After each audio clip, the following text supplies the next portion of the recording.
The great hall of Concord Station shimmered with light from 1,000 crystalline pillars, and Ambassador Elena Vasquez stood at its center with her head held high and her heart full of pride. She had worked 20 years for this moment, and now it was finally here. 17 flags hung from the ceiling of the chamber, each one representing a founding species of the Galactic Council, and today an 18th flag would join them. The blue and green banner of Earth rose slowly on its golden pole, while Elena watched with tears forming in her eyes.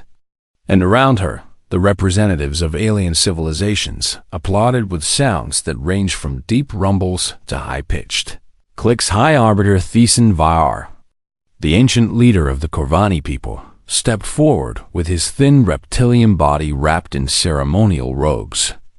His scales were a deep shade of purple that marked his advanced age, and his yellow eyes reflected centuries of political wisdom as he spoke in a voice that echoed through the chamber. "Today, we welcome humanity into our eternal fellowship," he declared, and his words were translated instantly into every language known to the galaxy. "You have proven yourselves worthy through your contributions to science, your dedication to peace, and your remarkable ability to find common ground with species vastly different from your own." Elena stepped forward to accept the ceremonial crystal that marked humanity's membership, and as her fingers closed around it, she felt the weight of 8 billion souls resting on her shoulders. This crystal meant protection. It meant trade. It meant that Earth would never again face the darkness of space alone. 30 years had passed since first contact, when a Velthari exploration vessel had stumbled upon Earth's early space stations orbiting Mars. Those first meetings had been tense and filled with fear on both sides. But humanity had extended a hand in friendship rather than raising a weapon in hostility. And that choice had shaped everything that followed. The years after first contact brought wonders beyond imagination. Alien medicine cured diseases that had plagued humanity for centuries, and human creativity in return produced art and music that captivated audiences across 100 worlds.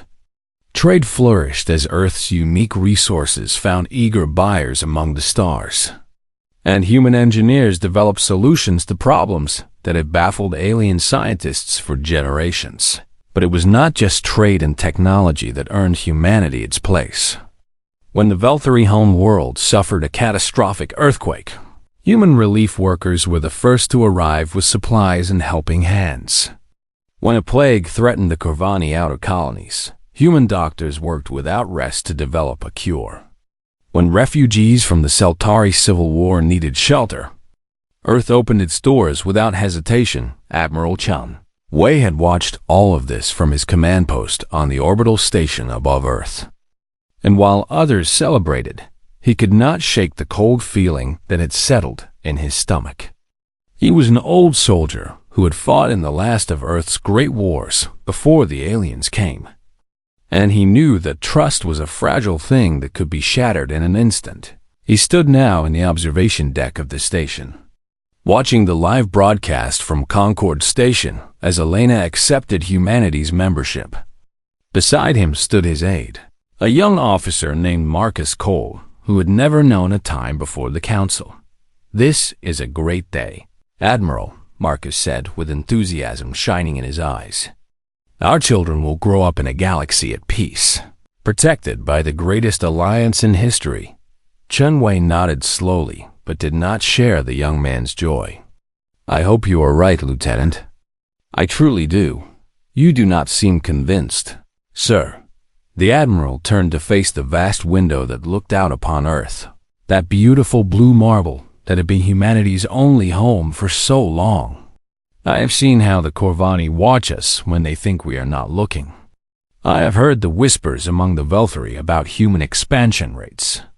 We grow faster than any species in Council space, and we adapt to new environments with a speed that makes others nervous." Marcus frowned at these words.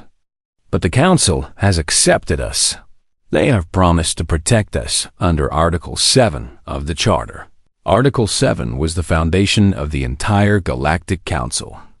It stated that any member species would be defended against external aggression by the combined forces of all other members. It was this promise that had convinced Earth's governments to reduce their military spending and redirect resources toward peaceful endeavors.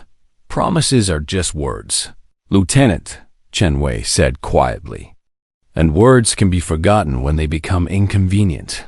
In the months that followed the membership ceremony, Earth embraced its new role in the galactic community with wholehearted enthusiasm. The United Nations established the Terran Integration Committee to coordinate all interactions with alien species. And Elena Vasquez was named its permanent ambassador to Concord Station. The military reductions began almost immediately. Massive warships that had once patrolled the solar system were decommissioned and their crews reassigned to us, exploration and trade vessels. Weapons research facilities were converted into laboratories for medical and agricultural science. The proud fleet that had once numbered over 2,000 vessels was reduced to fewer than 800. And plans were already in motion to cut that number in half. Chen Wei fought against these reductions with every tool at his disposal. He testified before the United Nations Security Council. He wrote detailed reports warning of potential threats. He met privately with political leaders to share his concerns. But no one wanted to hear the words of an old soldier when the future seemed so bright. You are living in the past. Admiral, one senator told him bluntly, the galaxy is not like Earth was. There is no need for massive militaries when the Council exists to keep the peace. And what happens if the Council fails us? Chen Wei asked. The senator laughed at this question. The Council has maintained peace for over 3,000 years. What could possibly threaten that? Chen Wei had no answer that would satisfy such blind optimism, so he did what he could in secret. He created the Prometheus Vaults, hidden facilities scattered across Earth's solar system, where humanity's most dangerous technologies would be preserved. If the day ever came when Earth needed weapons again, they would be ready years past and humanity continued to thrive. Colonies spread to dozens of worlds across Council space, and human populations grew at a rate that amazed and sometimes alarmed their alien neighbors. The children born after first contact knew nothing of the old fears that had once divided Earth's nations. And they looked to the stars with wonder rather than suspicion. Elena Vasquez grew older in her role as ambassador, and she became one of the most respected voices in the Council chambers. Alien leaders sought her counsel on matters ranging from trade disputes to cultural misunderstandings, and she worked tirelessly to prove that humanity deserved its place among the stars. But even as she built bridges between species, she began to notice things that troubled her. Private conversations would stop when she entered a room, and certain committees would meet without informing her. The Corvani seemed less friendly than they had been in the early years.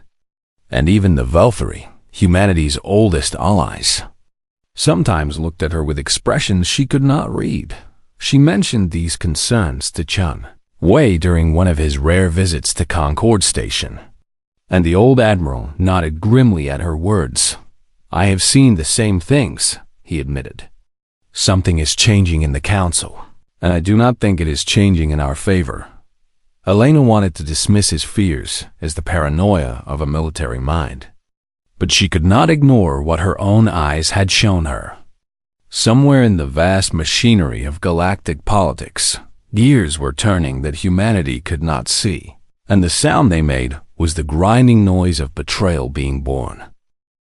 The emergency alarm tore through the command center of New Geneva Colony like a scream from the void itself. And Commander Sarah Park rushed to her station with her heart pounding against her ribs. The screens before her showed something that her mind refused to accept at first. A wall of darkness spreading across the stars like a living shadow. What am I looking at? She demanded, and her voice cracked with fear she could not hide. Her tactical officer turned to face her with terror written across his features. Bioships, Commander. Thousands of them, maybe millions. They are coming through the collapsed hyperlane in Sector 17. The Driven swarm had existed only in old council records. Ancient warnings about a species that consumed entire civilizations and left nothing but dead worlds in their wake.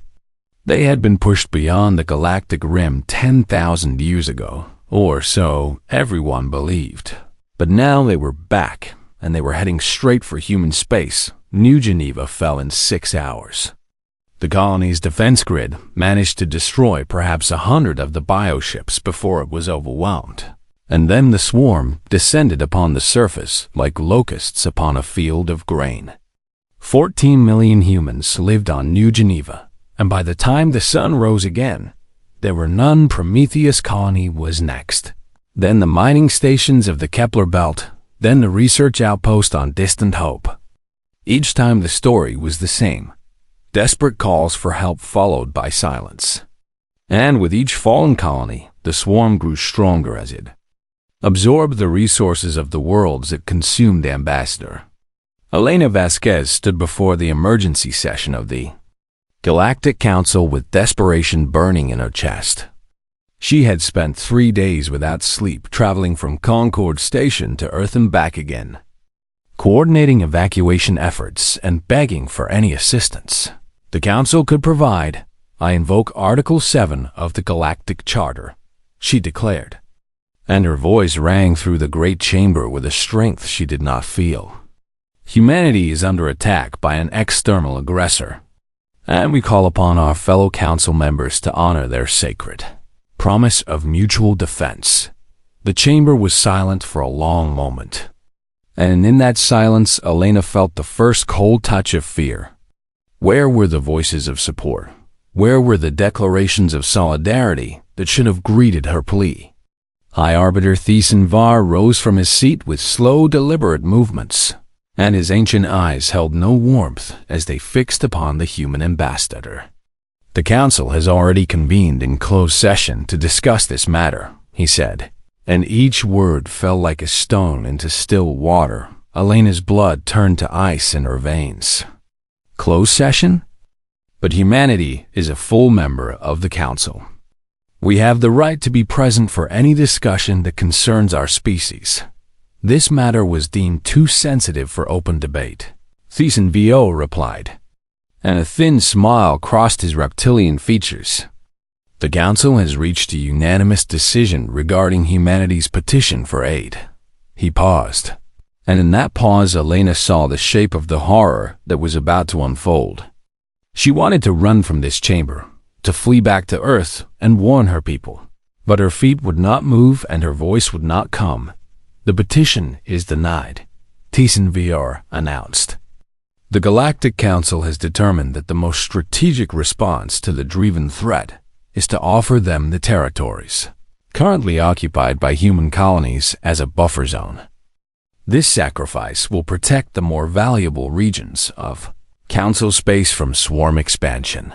The words hit Elena like physical blows, and she staggered backward as their meaning sank into her mind. You cannot be serious, she whispered, and then her voice rose to a shout.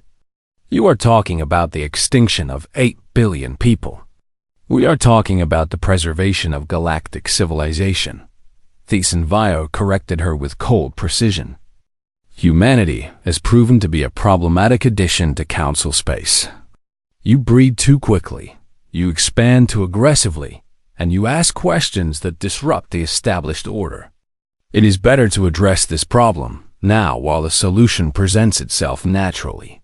Elena looked around the chamber at the representatives of species she had called friends. Species she had worked beside for decades. The Velthri ambassador would not meet her eyes, and the Corvani delegates whispered among themselves with satisfied expressions. Not one voice rose in humanity's defense. How many voted for this atrocity? She demanded, and her voice shook with rage that threatened to consume her. Tell me who condemned my people to death. Thiessen Vire's smile widened.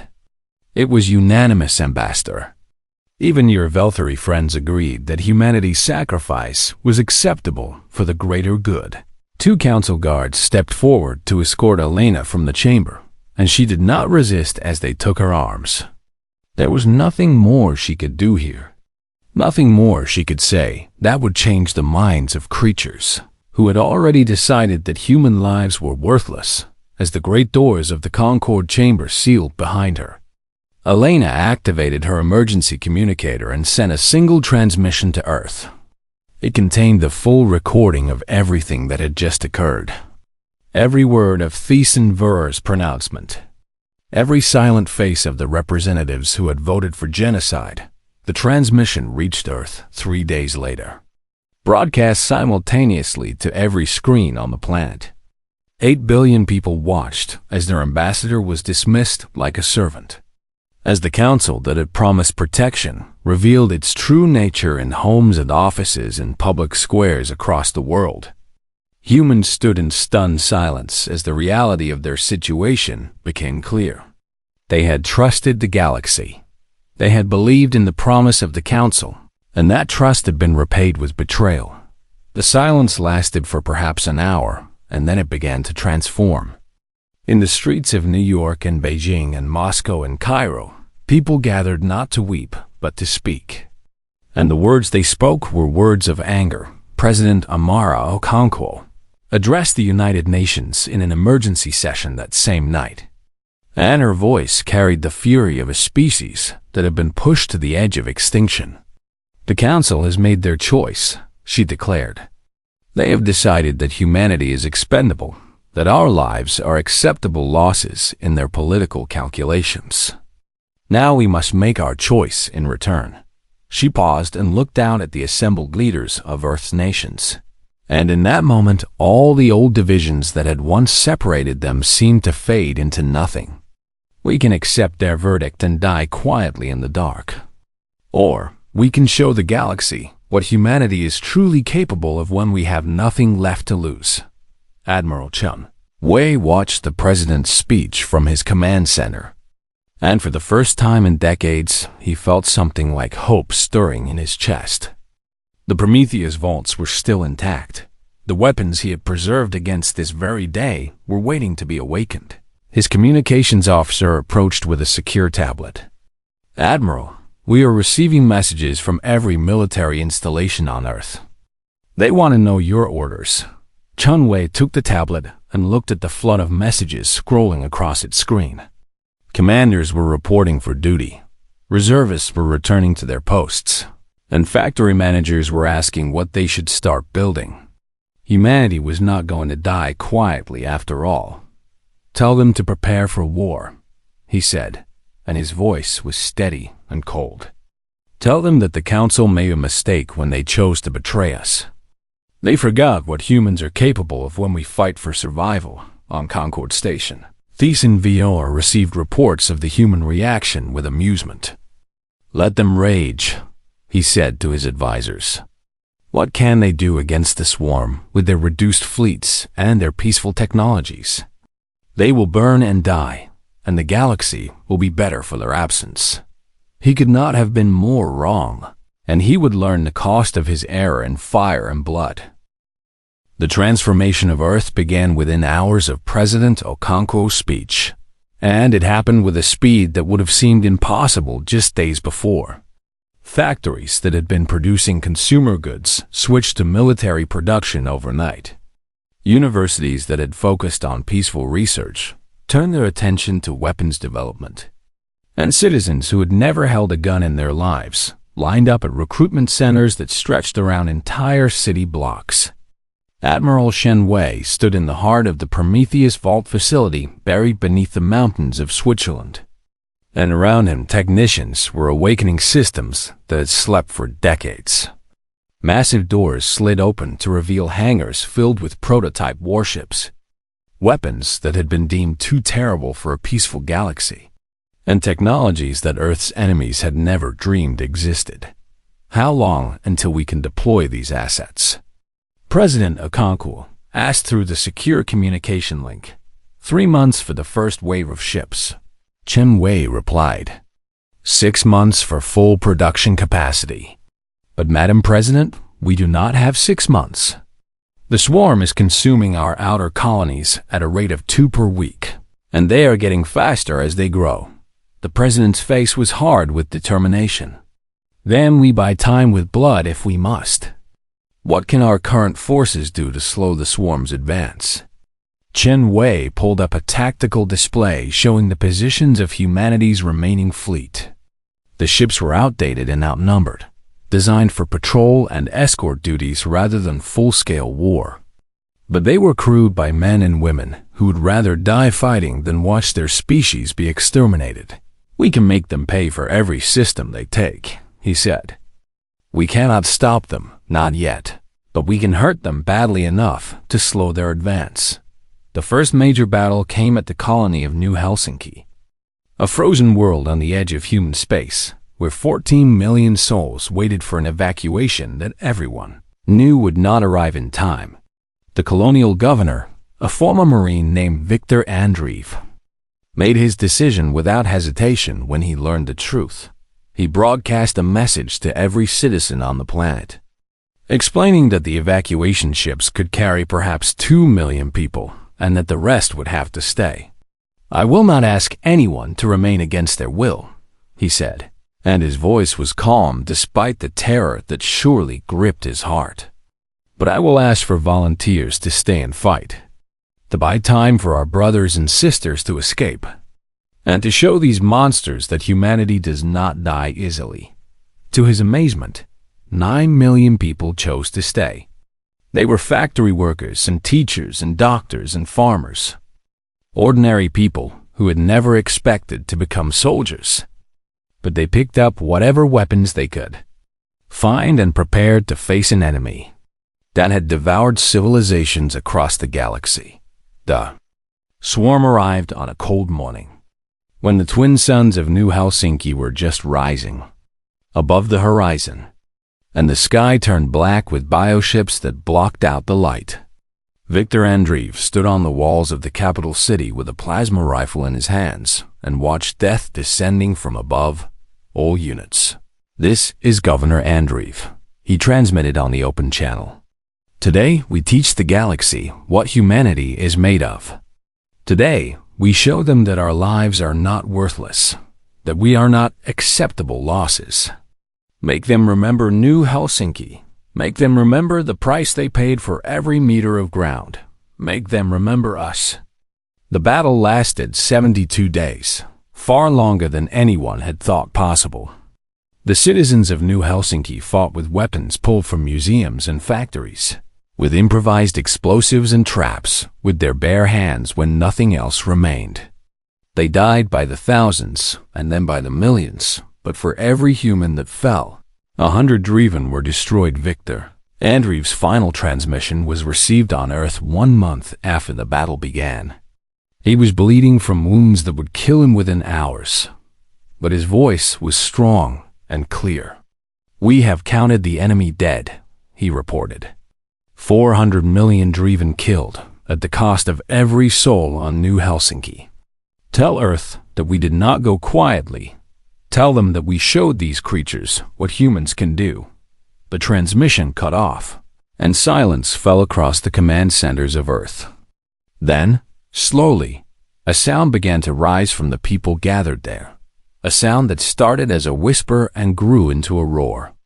It was not a cry of grief, but a war cry, a promise that the sacrifice of New Helsinki would not be forgotten.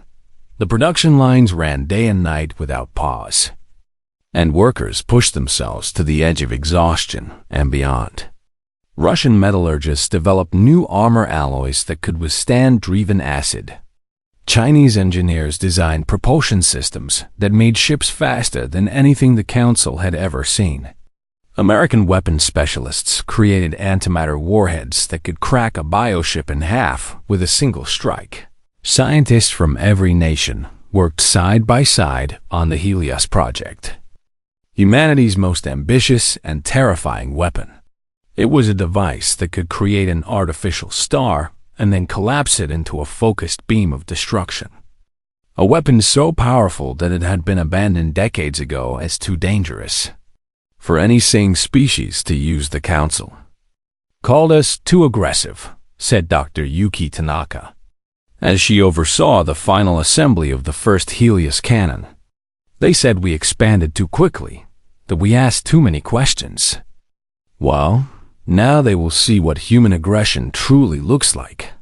The new warships that rolled off the production lines were nothing like the diplomatic cruisers that humanity had built before.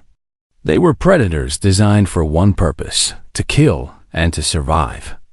With every unnecessary system stripped away to make room for weapons and armor, the TDC Vengeance was the first of the new Dreadnought class to be completed, and Admiral Chen Wei chose it as his flagship. Standing on its bridge for the first time, he looked out at the fleet assembling in the shadow of Jupiter, and felt the weight of humanity's survival pressing down upon his shoulders. "How many ships do we have now?" he asked his aide Marcus Cole, who had risen to the rank of commander during the desperate months of preparation. 312 combat-ready vessels, with another 200 in final construction, Marcus replied. "We have also received volunteers from human colonies across Council space, people who managed to escape the swarm and want revenge." Chunwei nodded and turned to face the crew assembled on the bridge. They were young and old, veterans and recruits, united by a single purpose that burned in every heart. The Council believed that humanity would accept extinction without a fight, he said. They believed that we were soft, that decades of peace had made us weak. Today we begin to prove them wrong. He activated the fleet-wide communication system, and his voice reached every ship, every station, every corner of human space. "All units, this is Admiral Chen Wei. Operation Prometheus begins now. We will not stop until the swarm is broken, until the Council pays for their betrayal, until the galaxy learns that humanity will never surrender. All hands battle stations." The engines of 300 warships roared to life, and humanity's fire began to spread across the stars. The Dreven swarm had consumed 12 human colonies and grown fat on the resources of a dozen worlds when the Terran fleet appeared from the darkness of space like avenging angels. Admiral Chen Wei had timed the attack perfectly, striking when the swarm's main hive fleet was spread thin across multiple systems. The TDC Vengeance led the charge, its Helios cannon glowing with contained stellar fire as it powered up for its first combat deployment. Around it flew 300 warships crewed by men and women who had lost families to the swarm, who had watched their worlds burn while the Council did nothing, who had trained for this moment through sleepless nights and endless drills. "All ships, this is Admiral Chen Wei," the old warrior announced from his command throne. "Remember New Helsinki. Remember everyone we have lost and show these monsters that humanity has come to collect its debt." The first Helios beam tore through space like a lance of pure destruction, and where it touched the swarm's bioships, they simply ceased to exist. Hundreds of vessels were vaporized in that single blast, and across the swarm consciousness, a feeling spread that they had never experienced before, something that might have been called fear. The human fleet smashed into the swarm's formation with weapons blazing on all sides, and the void filled with the light of antimatter explosions and plasma discharges. Dreven bioships that had devoured civilizations across the galaxy found themselves outmatched by vessels designed specifically to destroy them, piloted by crews who had nothing left to lose and everything to avenge. Commander Marcus Cole led a strike wing of fast attack ships into the heart of the swarm formation, targeting the massive hive ships that served as command centers for the alien collective. "Remember what they did to New Geneva," he shouted to his crews as they weaved through clouds of smaller bioships. "Remember Prometheus, remember Distant Hope. Make them pay for every life they stole." The battle raged for 3 days across multiple star systems, and when it was over, the swarm had lost more ships than they had in 10,000 years of existence. They retreated in confusion, their collective minds struggling to understand what had happened. How the prey they had dismissed as weak could have become such deadly predators. But Admiral Chen Wei was not satisfied with driving back the swarm. He had a larger goal in mind, a message that needed to be delivered to those who had made this war possible in the first place. Set course for Concord Station. He ordered, and the command sent a ripple of shock through his bridge crew. Sir, Concord Station is in the heart of Council space, Marcus Cole protested. We would have to fight through 17-member fleets to reach it. Then, we will fight through 17-member fleets. Chen Wei replied, and his voice was cold as the void between stars. The council voted to let our people die. They called it strategy. They called it acceptable. Now they will learn the price of their betrayal. The Terran fleet turned away from swarm space and began its long journey toward the center of galactic civilization. And as word of their approach spread, panic erupted among the council species. Emergency sessions were called, fleets were mobilized, and High Arbiter Thiessen Vio demanded to know how humanity could possibly have survived, let alone become powerful enough to threaten the council itself. They were supposed to die. He hissed at his advisors, his ancient composure finally cracking. The swarm should have consumed them all. Their primitive ship should have been no match for bioorganic technology. It appears we underestimated them. High Arbiter, one of his aides ventured nervously. The human fleet has destroyed nearly 40% of the swarm's total forces, and they show no signs of stopping. Thiessen Vior's yellow eyes narrowed with hatred. Then we must destroy them ourselves. Order all available council fleets to converge on the human approach vector. We will crush these vermin before they can reach Concord. 17 council fleets assembled to block humanity's advance. The largest military force gathered in galactic history, with ships from every member species filling the void like a wall of steel and energy. Their commanders were confident that even humanity's new weapons could not overcome such overwhelming numbers. They were wrong. Admiral Chen Wei's transmission was broadcast across every frequency in Council space as his fleet dropped out of hyperspace to face the assembled armada. You voted to let our children die. You called it strategy. We call it war. The Terran Coalition does not negotiate with species that trade in genocide. We do not forgive. We do not forget. And we do not stop. The Battle of Concord Station began with a Helios blast that split the lead Council flagship in two. And it continued with a fury that the galaxy had never witnessed.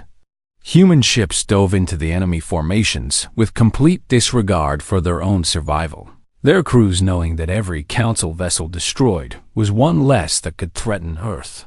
The Velthari fleet, those former allies who had voted for humanity's extinction, broke and ran after losing half their ships in the first hour.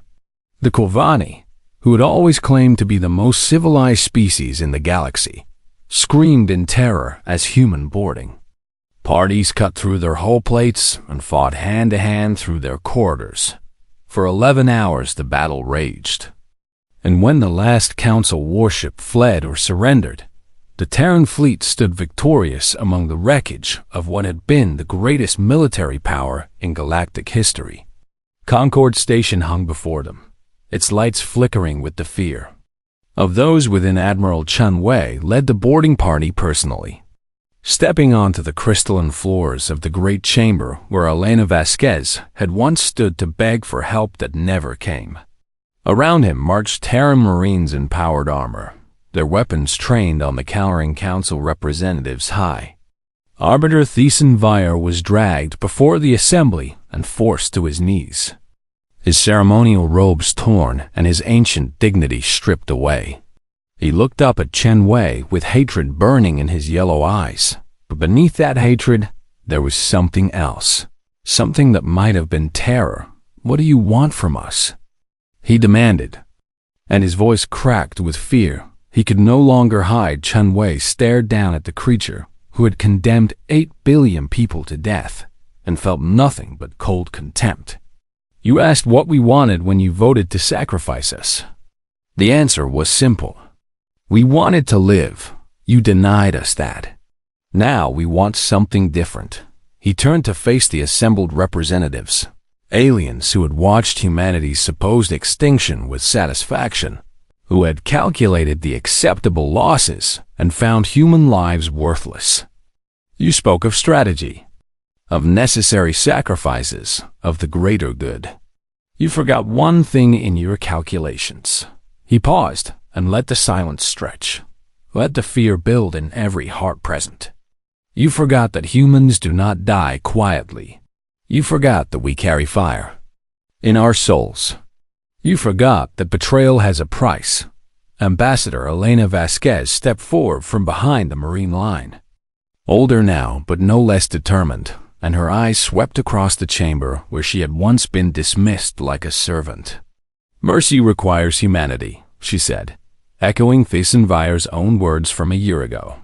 "You declared we had none worth saving." She turned to Chen Wei and nodded. "Show the galaxy what human mercy looks like," the Admiral smiled. And it was not a kind smile. "Broadcast everything that happens here to every world in council space. Let them see what becomes of those who betray humanity. The trial that followed would be remembered for 10,000 years." The trial of the Galactic Council was broadcast to every world with a functioning receiver, and billions of beings from hundreds of species watched as High Arbiter Thiesenvier was forced to answer for his crimes. He stood in chains before a tribunal of human judges, his ancient scales dull with fear and his yellow eyes darting constantly toward the exit he knew he would never reach. Ambassador Elena Vasquez served as the chief prosecutor, and her voice carried the weight of every life lost to the Council's betrayal. "You are charged with conspiracy to commit genocide against the human species," she announced, and her words echoed through the silent chamber. "You are charged with violating Article 7 of the Galactic Charter, which you yourself helped to write.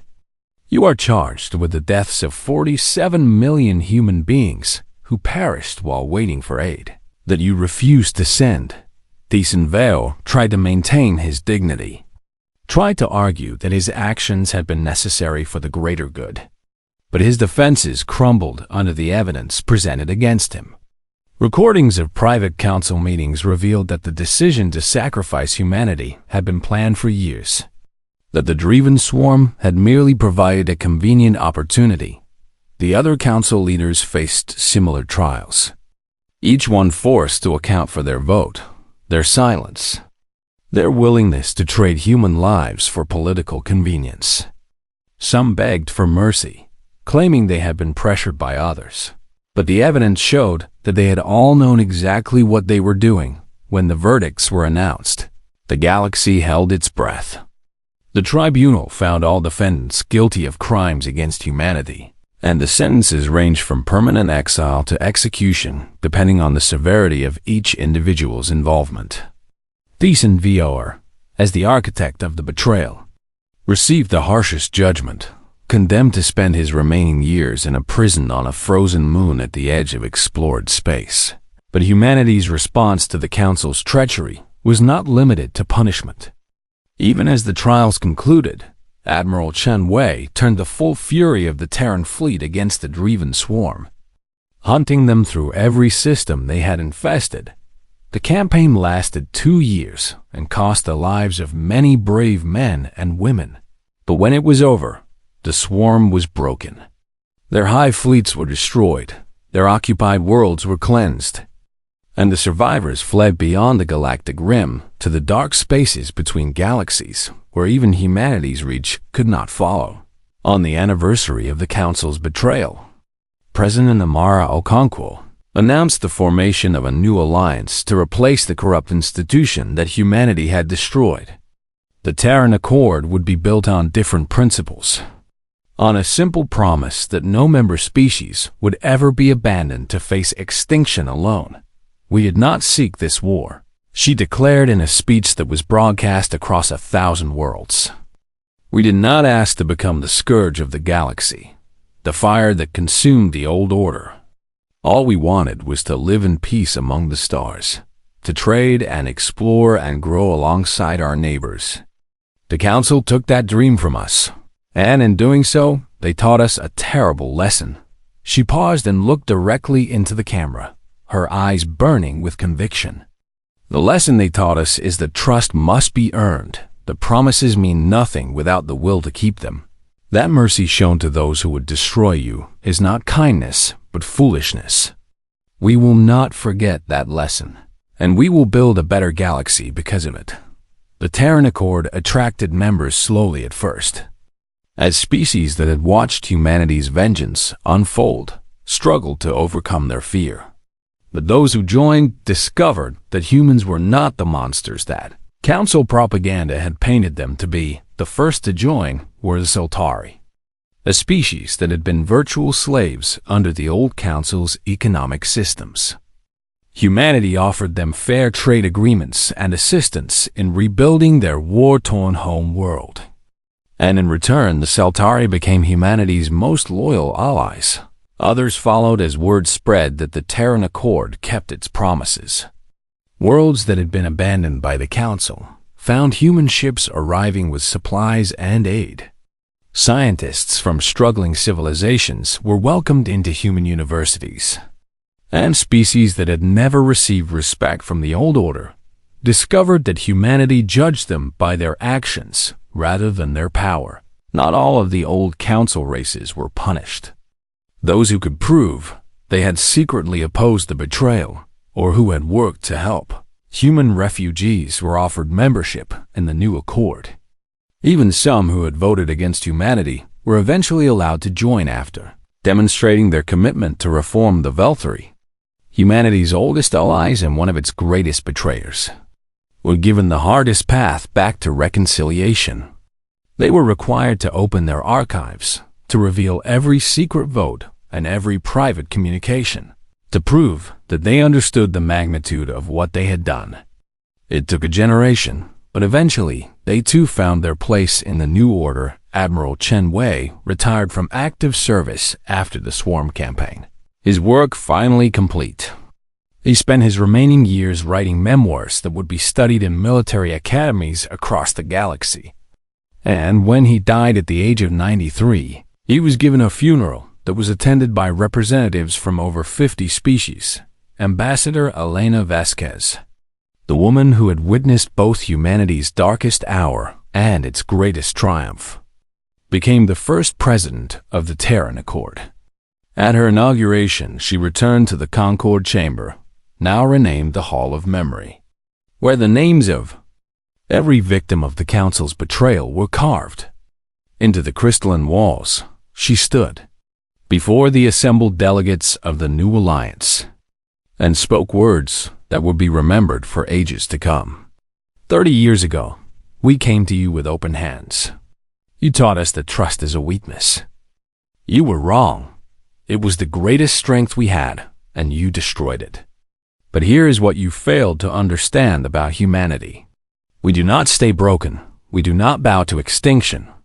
We adapt, we overcome, and we remember. She looked out at the sea of alien faces, some fearful, some awed, some hopeful for a future they had never dared to imagine. The old galaxy burned because it was built on lies. The new galaxy will be built on a single truth: that every life has value, that no species is expendable, that those who stand together will never fall alone. She paused and let her gaze travel across the chamber one final time. Humanity will never be betrayed again. Not because we are merciful, but because anyone who tries will learn what we learned in our darkest hour. Her voice dropped to nearly a whisper, but somehow it reached every corner of the vast hall. That fire, once lit, cannot be extinguished. The delegates rose to their feet in applause. And for the first time since first contact, humanity looked to the stars not with fear or suspicion, but with the quiet confidence of a species that had been tested by fire and emerged stronger than before. The galaxy would never forget what humanity had done. And that was exactly the point. Memory was the guardian of peace, and as long as the stars burned, the children of Earth would remember the price of betrayal and the power of unity forged in flame. This was not the end of humanity's story, but merely the beginning of a new chapter, one written not in blood and vengeance, but in hope and determination. The fire that had consumed the old order now warmed the hearths of 1,000 worlds, and in its light, the future seemed brighter than ever before.